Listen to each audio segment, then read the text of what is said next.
Alright, what's up guys? Got another Alliance War video here from Season 4, and this is going to be Alliance War number 5.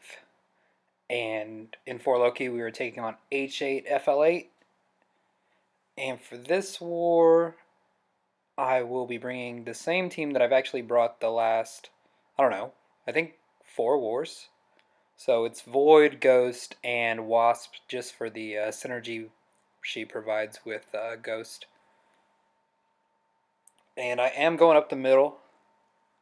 So path 5, sorry, I was going to say the teleporter C. Yeah, just path 5. Once it's cleared up, so I'll have full energy to use these boosts. And I'm just kind of boosting up medium. No 3-minute boosts here. And we have a mutant champ, so I'm bringing in Ghost, and this is a power start 1 and defensive, and I actually thought it was going to be Bishop, but it ended up being Sabretooth. I saw the persistent charge, and the fact that he started with the Bower of Power, I thought that it would be Bishop. Because Sabretooth's L1 is really easy just to kind of like back away and avoid. And you can see I end up with 100% health. Because, I mean, it was a pretty straightforward and easy fight for Ghost to handle. Now, this next fight, not going to be so much straightforward and easy. It is the Kinetic Reactor Enhanced Special 1 and a Power Reserve. And I get Korg. And I mess up immediately at the beginning. I was a little too antsy. Like right when I saw it was Korg, I'm like, okay, I'm going to get phase, and I'm going to just punish him. And I was just too quick. So I ended up just getting hit at the beginning. And my goal to move him to the L2, or push him to the L2 is what I was trying to do. So was able to do that at the beginning, and it's going well. Pushing him to the L2, trying to get rid of his rock shield as fast as possible. And again, it's going well, even though I'm in the corner. I should have hit one more time and phased, and now we're actually in some big trouble, because when Ghost has an armor break, she can't phase. So I'm like not too sure what to do here. I pushed myself to an L3. I really should have thrown my L3 right there before he had a chance, because that would have got rid of all his rock shield. Instead, he hits me with an L3. Luckily, I'm just tanky enough to survive it. And I realized my mistake immediately, so I throw my L3 right back. But if this Korg was ranked up fully to 565, I would have already been dead. Luckily, it wasn't fully ranked up, so able to use my L3 to knock off all his rock shield. And at the end, I kill him with an L2. So not a pretty fight, like I said. I did do a couple things right, and again, like was already mentioned, good thing he wasn't fully maxed out, or I would have definitely lost that fight. Now coming into this next one, I see another persistent charge, and this tells me it's going to be a Morningstar. And in order for me to like save some potions, I throw in a combat regeneration boost, because I know I'm going to be taking damage no matter what from Morningstar, because she's going to put a bleed on me.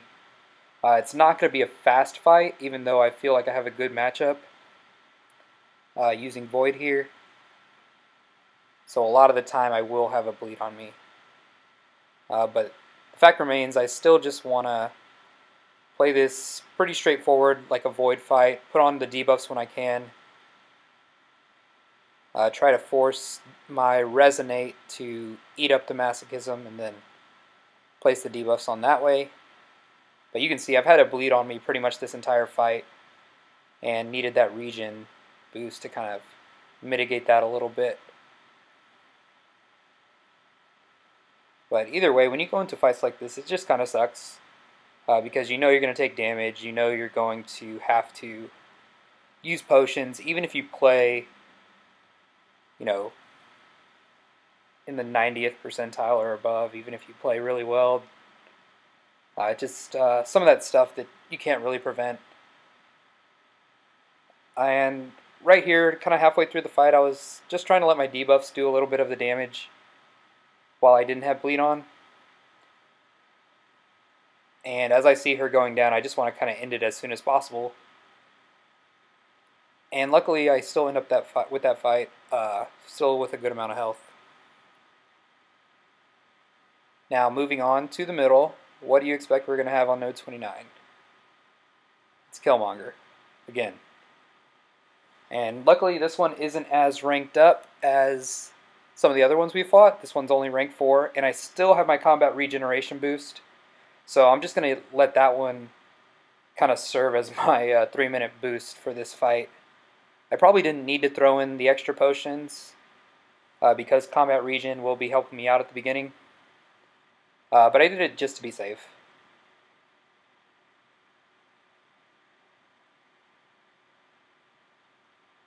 And just like most of our other Killmonger fights, what we want to do here is bait the specials and do whatever we can to try to get Void's debuffs to stick. And I do mess up right there. I thought I was evading. I had just kind of an input error and took that L1 right to the face. And the one thing that you can't really do is be backed up into a corner against Killmonger, or he will just apply the pressure and you feel really stuck. So that's kind of the position that I was in early in this fight, so have to kind of fight my way out of it. Luckily, my debuffs are kind of working in my favor. I'm getting some parries off. And yeah, we're just, hoping that we can survive long enough for Fear of the Void to activate, and then we can start doing real damage each time we put more debuffs on him.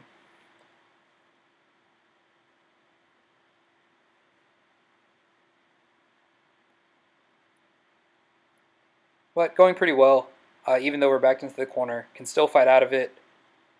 He is throwing his specials a lot more than some of the other Killmongers we've fought, so that's pretty good.